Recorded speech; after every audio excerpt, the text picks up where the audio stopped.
The SNP conference has descended into acrimony amid a huge backlash against Humza Yousaf's new plan for Scottish independence. Humza Yousaf's latest confused plan for Scottish independence has been branded flatulence in a trance by critics within the SNP as his party's conference descended into chaos over its defining political issue. The Scottish First Minister has now set his fourth position in a year on achieving independence or getting a referendum, even though both the Prime Minister, Rishi Sunak, and Labour leader Sir Keir Starmer have said they will not agree to any of his plans. The chaos has sparked fury among nationalists and appears to mark the final collapse of Mr Yousaf's predecessor Nicola Sturgeon, whose iron grip on the party ended last year. Graham McCormick, who is challenging Sturgeon ally Mike Russell to be party president, said, "What we have here is flatulence in a trance because we are being offered things that nobody knows what we are talking about. This thing, and that thing, and all the rest of it." He was one of a number of critics as party members tried to make sense of Mr Yousaf's latest scheme. Mr Yousaf had been forced to compromise on his plan to open up independence referendum talks if his party won a majority of seats in a general election.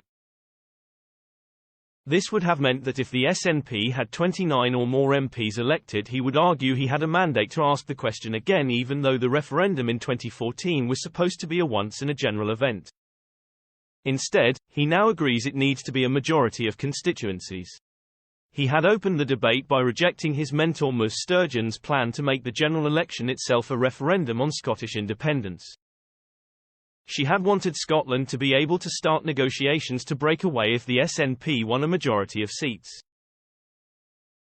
Mr Yousaf said, "Being honest, the fact is we have hit a Westminster roadblock.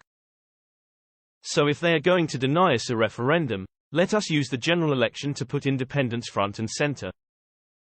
While setting our Westminster goal as winning a majority of seats, if we win that majority, that will be our mandate to begin negotiations with the UK government of how to put into democratic effect the decision of the Scottish people."